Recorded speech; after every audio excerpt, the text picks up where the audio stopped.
ఆంధ్ర తెలంగాణలో తక్కువ ఫీజులతో high quality results ఇస్తున్న ఏకైక సంస్థ తిరుమల్ ఐఏఎస్ ఇన్స్టిట్యూట్. హరిత, ఎప్పుడు నేనే కరెక్ట్ చెప్తా. అవతల వాళ్ళ కరెక్ట్ నాకు తప్పనే అనిపిస్తుంది. నేనే ఎప్పుడు నెగ్గాలి, అలా ఎప్పుడు నా మాటే కరెక్ట్, నేనే నెగ్గాలి అనేది నిజంగా ఇది ఎంతవరకు కరెక్ట్ అంటావు?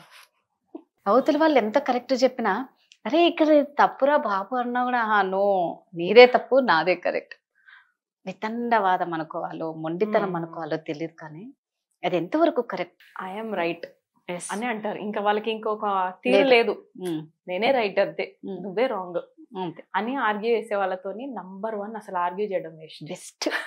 నిజం, ఎగ్జాక్ట్లీ, నిజంగా టైం వేస్ట్. ఎందుకంటే they have already set their minds, set చేసేసుకున్నారు ఈ ప్రపంచమే రాంగ్, నేనే రైట్.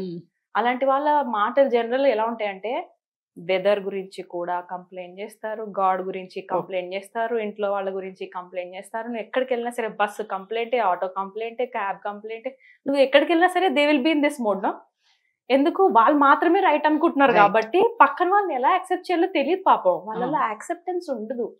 సో వాళ్ళు ఏం చేయాలంటే కొంచెం యాక్సెప్టెన్స్ ప్రాక్టీస్ చేయాలి. ఎందుకంటే బ్రెయిన్ ఆల్రెడీ మైండ్ సెట్స్ ఎంత భయంకరంగా అయిపోయినాయి అంటే ఎక్కడికి వెళ్ళినా నేనే రైట్, కరెక్ట్, నేను కరెక్ట్ గానే టైంకి వచ్చి నించున్నా, బస్సోడు రాలే, నేను టైంకి వండి పెట్టినా, మీరే తిన్నికి రాలే, I'm right and you are wrong అని ప్రూవ్ చేస్తూనే ఉంటారు ఎట్ ఎవ్రీ స్టెప్. పాపం కొంతమందిని చూస్తే ఈ మధ్య నాకు జాలేస్తుంది, సమ్మర్ రాకపోతేనేమో వింటర్ని తిట్టుకుంటుంటారు. అబ్బాయి చలికాలం ఎప్పుడు పోతుందో ఏమో, ఈ రగ్గులు వేసుకోలేక వస్తున్నాము అరి అని అనుకుంటారా, బయటికి వెళ్ళలేకపోతున్నాము, ఏమంటారు బొక్కలు చాలా గట్టిగా అయిపోతున్నాయి, అసలు పనికొస్తలేవు, అబ్బాయి కిలో నొప్పులు అంటారా. సమ్మర్ రంగని పాడెండాలు ఎందుకు వచ్చినాయో ఊరికే ఉక్కబూస్తుంది, కరెంట్ ఒకటి తీస్తాడు, ఈ సీఎం తిట్టుకుంటారు, పిఎం ని తిట్టుకుంటారు, దేవుడిని తిట్టుకుంటారు. నెక్స్ట్ నేనేమంటా అంటే అలాంటి వాళ్ళకి ఏంటంటే ఎంతసేపు వాళ్ళని యాక్సెప్ట్ చేయలేరు, వాళ్ళు అంటే యాక్సెప్టెన్స్ లేని వాళ్ళే, వాళ్ళకి నచ్చదు కాబట్టి కంప్లైంట్ చేస్తున్నారు, దట్ నాకు ఇది నచ్చట్లేదు, మీరే చేంజ్ చేసుకోండి అని. వాళ్ళకి పాపం అసలు వాళ్ళు ఎలా చేంజ్ చేసుకోవాలో తెలియదు. So they are busy in this, right. కొంచెం టైం తీసుకొని వాళ్ళు ఒకటి ప్రాక్టీస్ చేయాలి, they should learn to be imperfect. వాళ్ళలో పర్ఫెక్షనిజం పీక్స్ లో ఉంటుంది అనమాట. అంటే సన్ ఈస్ట్ నుంచి వస్తే ఈస్టే రావాలా, పొరపాటున సన్ రాకుండా మబ్బులు అడ్డొచ్చాయి అనుకో వాళ్ళు యాక్సెప్ట్ చేయరు. ఈ రోజు నేను ఒడియాలు పెడదాం అనుకున్నాను, మబ్బులు అడ్డొచ్చినాయి, పాడెండ ఎందుకు రాలేదు. కెన్ యూ సీ, వాళ్ళు అలాంటి వాళ్ళలో పర్ఫెక్షనిజం ఎక్కువ ఉంటుంది. ముగ్గేస్తే కూడా పర్ఫెక్ట్ గీయాలన్నమాట. కొంచెం లైన్ అటు ఇటు తిరిగిందంటే డట్టి ముగ్గు, చెత్త ముగ్గు, వాళ్ళని వాళ్ళు అనుకుంటారు. పాపం వేరే వాళ్ళని కూడా సేమ్ అదే చూస్తారు. They are more perfectionists. So కొంచెం వారానికి ఒక అట్లీస్ట్ 3 times వేరే వాళ్ళు కంప్లైంట్ చేస్తుంటే నీలో ఇది మార్చుకొని ఎవరైనా చెప్తుంటే ఆ 3 times అన్నా అట్లీస్ట్ బుక్ లో రాసుకొని మనం ప్రాక్టీస్ చేయాల్సి ఉంటుంది. It seems impractical but you do it, చేయాల్సిందే తప్పదు. 3 సార్లు, ఎక్కువ కూడా కష్టపడద్దు, వారానికి 3 సార్లు కొంచెం ఇక్కడ మార్చుకుంటే బాగుంటుంది, నీ మాట తీరు మార్చుకుంటే బాగుంటుంది అని అన్నారు అనుకో, ఓకే నా మాట తీరు మార్చుకోవాలని అంటున్నారు, ఓకే ఏ విధంగా మార్చుకోవచ్చు అని క్వశ్చన్ చేయండి. మీరు నచ్చట్లేదనే కదా కంప్లైంట్, సరే నేను ఏ విధంగా మార్చుకోవచ్చు అని అడగండి, ప్లీజ్ ఆస్క్. లేకపోతే అది ఇంకొక లెవెల్కి వెళ్తుంది, where you will punish your self. ఇంకెవరో కూడా పనిష్మెంట్ వేయరు, వాళ్ళకి వాళ్ళే సరిపోతారు పనిష్మెంట్ వేసుకోవడంలో. సో ఇలాంటి వాళ్ళు ఏం చేయాలంటే కొంచెం బస్సు లేట్గా వచ్చే టైంకే వెళ్ళండి, బస్సు వెళ్ళిపోనివ్వండి. నేను ర్యాండమ్ ఎగ్జాంపుల్ చెప్తున్నా, లెట్ ద బస్ గో, నా డోంట్ కంప్లైన్. ఈ బస్సు పోతే ఇంకో బస్సు వస్తుంది కదా. So stop being perfect. నేను 10 కల్లా ఉన్నాను, నేనైతే కరెక్టే ఉన్నాను, డోంట్ గో టు 10. 10:05కి వెళ్ళు, 5 minutes లేట్ వెళ్ళు, ఆ 5 minutesలో మీ ఎమోషన్స్ని చెక్ చేసుకోండి. లోపల ఎంత తిట్టుకుంటూ ఉంటారో తెలుసా, అరే టైంకి రాలేకపోయినా, అరే నేను లేనందుకే అయింది, నేను లేవలేకపోయినందుకు కారణం ఎందుకు, ఓకే అలారం మోగలేదు, అలారం ఎందుకు మోగలేదు, మా పిల్లలు ఆఫ్ చేశారు, ఎక్కడికో, అంటే ఎవరినొకరు బ్లేమ్ చేయడానికి మైండ్ అలవాటు పడిపోయి ఉంటుంది. So it's okay. వారానికి 3 సార్లు బస్ మిస్ అయ్యేటట్టు ప్లాన్ ఫర్ ఇంపర్ఫెక్షనిజం. 3 times చాలు, సరిపోతుంది స్టార్టింగ్ లో. తర్వాత రోజుకి 3 times చేయాలి. స్లోగా యూ విల్ గెట్ ఇట్. ఇప్పుడు ఎలా అయిపోయిందంటే లైక్ స్లోగా ఎలా అవుతుందంటే ఇట్స్ ఓకే, ఒకరోజు లేట్ లేస్తాము, ఒకరోజు నేను లేట్ లేవను, ఒకరోజు నేను ఎవ్రీడే కష్టపడుతుంటాను, ఒకరోజు నేను బ్రేక్ తీసుకుంటాను. It's okay to take break.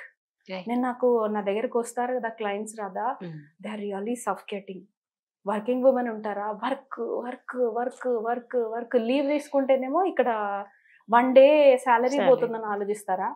ఆ శాలరీ కోసం ఇంత కష్టపడి బాడీ పాపం రెస్ట్ అని అడుగుతున్నారు, దాన్ని డ్రాగ్ చేసి ఆఫీస్ కి పంపించాలా. నైట్ కి తీసుకుందాంలే రెస్ట్ అంటారు, నైట్ కల్లా నీ బాడీ ఆల్రెడీ అలసిపోతుంది, అది రిజెక్ట్ చేస్తుంది. అప్పుడు సడన్ గా ఒక డిజీజ్ వస్తుంది, నువ్వు రెస్ట్ తీసుకోవాల్సిందే చచ్చినట్టు. సో జస్ట్ నేనేమంటానంటే వర్కింగ్ ఉమెన్ కి వారానికి ఒక్కరోజు రెస్ట్ తీసుకోవాలని మీ బాడీ చెప్తుంటే take a day off, no problem. ఆ 1 డే ఆఫ్ తీసుకొని దానికి నచ్చింది చేయండి. Most importantly to your body. Body ఏం చెప్తుందో ఒక్కసారి విని, అచ్చా నాకు ఈరోజు మూవీకి వెళ్ళాలనిపిస్తుంది, గో టు అ మూవీ.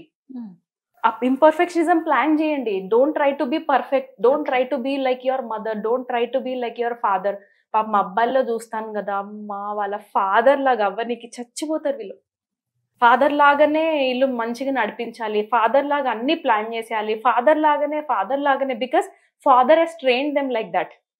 నేను కష్టపడుతున్నారా మీకోసం, మీరు కూడా కష్టపడాలి.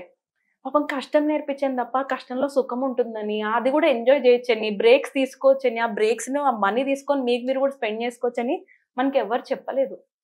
సో ఎస్టర్డే వి మెట్, నిన్న ఒక ఆవిడని కలిసాను ఇన్ హాస్పిటల్. తను ఏమైందంటే మామూలుగా మాట్లాడుతున్నాం కొద్దిసేపట్లో తన కళ్ళలో వాటర్ వస్తున్నాయి. ఎందుకు బయట ఉన్నాం కదా, నేనే ఆపిన డిస్కషన్, మనం కాల్లో కనెక్ట్ అవుదామని. It was so interesting to see. She a working women, she lost a baby. Recent గా బేబీ పోయింది, బట్ స్టిల్ నువ్వు అవన్నీ పక్కన పెట్టి, బేబీ పోయిందంటే ఇట్స్ అ గ్రీఫ్ పీరియడ్. నువ్వు బ్రేక్ తీసుకుని కూర్చొని నీకు ఆ గ్రీఫ్ పీరియడ్ లో if you want to be alone and cry. అవేమి చేయకుండా దీస్ పర్ఫెక్షనిస్ట్స్ ఐఎమ్ రైట్ అంటారు కదా, నేను ఈ అమ్మాయిని అనట్లేదు, జనరల్ గా అంటున్నాను. Because we are condition to be right always.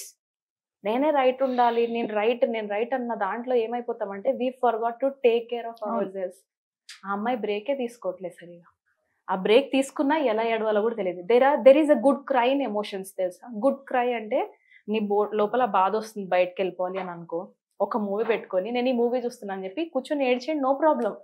ఆ బ్రేక్స్ కూడా తీసుకోకుండా నేను ఇంకో బిడ్డ కోసం కష్టపడాలి, నేను డబ్బులు సేవ్ చేయాలి, నేను ఇల్లులు కట్టేయాలి. So this perfectionism is a very big problem. It's okay to take breaks, it's okay to take a day off. అమ్మాయి నేను చెప్పాను వారంలో ఒక్కరోజు మ్యాక్సిమం ఎంత పోతుంది శాలరీ? 2000. నెల మొత్తంలో నువ్వు ఇలాంటి 4 బ్రేక్స్ తీసుకోవడం వల్ల మ్యాక్సిమం ఎంత పోతుంది కదా? 6,000 to 7,000 హార్డ్లీ. 6,000 to 7,000 మనీ చూడొద్దు.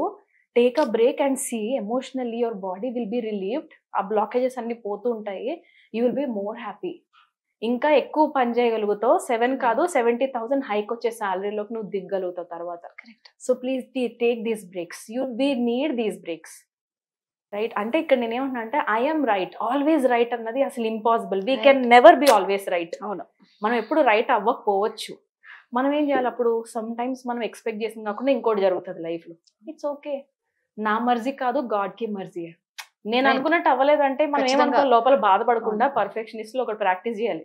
దేవుడు అనుకుని జరుగుతుంది, not my plan, it's God's plan man, be happy. అంటే it's somehow I'm right, you are right అన్న యాటిట్యూడ్ దాకా మనం మన యాటిట్యూడ్ ని తీసుకురాగలగాలి. It needs lots of training. Mind కి ఊరికే ఒక మోటివేషన్ తో చేంజ్ అయిపోదు. Weekly once 1 hour motivation is necessary to make deep changes in us. Weekly once 1 hour minimum. అంటే అలా ఎన్ని డేస్ తీసుకోవాలి? దగ్గర 1-2 years. 2 years పాటు డైలీ వీక్లీ వన్స్ వింటుంటే 2 years కి కంప్లీట్ గా మనిషి మారిపోతాడు. I'm right, you are right అనే స్టేజ్ దాకా వెళ్ళాలి. మనం జనరల్ గా ఎలా ఉంటాం? I'm right, you are wrong. స్లోగా దాన్ని ఏం చేయాలంటే I'm right, I'm wrong, sometimes it's okay, sorry చెప్పు కదా.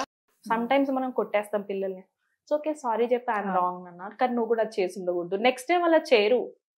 అవును, రైట్? స్లోగా ఇలా చేంజెస్ చేసుకుంటూ వెళ్ళటమే కదా life. I'm wrong, you are wrong అన్న వాళ్ళు ఎలా ఉంటారంటే డిప్రెషన్ లోనే ఉంటారు. అయ్యో నా జీవితం మండిపోను, నా జీవితం మండిపోను, నాకు ఎవడు సుఖపెట్టలేదయ్యా, నా లైఫ్ నువ్వు కూడా సుఖపడలేదయ్యా, నీ తల్లిదండ్రులు కూడా నేను బాధ పెట్టిరయ్యా, వాళ్ళు ఏడ్చిది కాక బాగున్న 10 మంది నేర్పించేస్తారు. నేను కొంచెం స్లోగా I'm right, you're also right. అప్పుడు ఆర్గ్యుమెంట్స్ అవ్వవు, relationships will be very beautiful. నేను మంచి, నువ్వు మంచి, let's take a good life together. సినిమాకి వెళ్తాము, 3 hours స్పెండ్ చేద్దాం, చాలు నేను రైట్, యువర్ రైట్. సో ఈ యాటిట్యూడ్ ని స్లోగా నేను మాత్రమే కరెక్ట్ అన్న వాళ్ళ నుంచి నేను కరెక్టే, నువ్వు కూడా కరెక్టే, అటు వెళ్ళిపోండి కదా. అదే ఎప్పుడు రైట్ రైట్ రైట్ అనుకోవడం కన్నా అప్పుడప్పుడు మనం రాంగ్ రాంగ్ అనుకుంటేనే అప్పుడు మనం perfect గా ప్లాన్ చేసుకోవాలి స్టార్టింగ్ లో పాపం. ముందే ప్లాన్ చేసుకొని ఉంటే అప్పుడు పర్ఫెక్ట్ గా ఉంటాం మేము. నేను ముగ్గు చాలా చెండాలంగా వేస్తాను ఒక రోజు, వారానికి ఒకసారి. Let the neighbours comment, no problem, ఏం దాన్ని హ్యాండిల్ చేస్తాను. Okay. లేకపోతే పర్ఫెక్షనిస్ట్ ఉన్నప్పుడు ముగ్గు కొంచెం అటు ఇటు వెళ్ళినాయో ఇప్పుడు వీళ్ళు ఏమంటారో వీళ్ళు ఏమనుకుంటారో అందులోనే కొంత టైం వెళ్ళిపోయేది. తర్వాత అర్థమైంది perfectionism is a very big problem. Oh my God, let them see and accept this. కొంచెం భయంకరంగా వేసినా కూడా వాళ్ళని చూసుకొని నవ్వుకొని let them love. Super, thank you.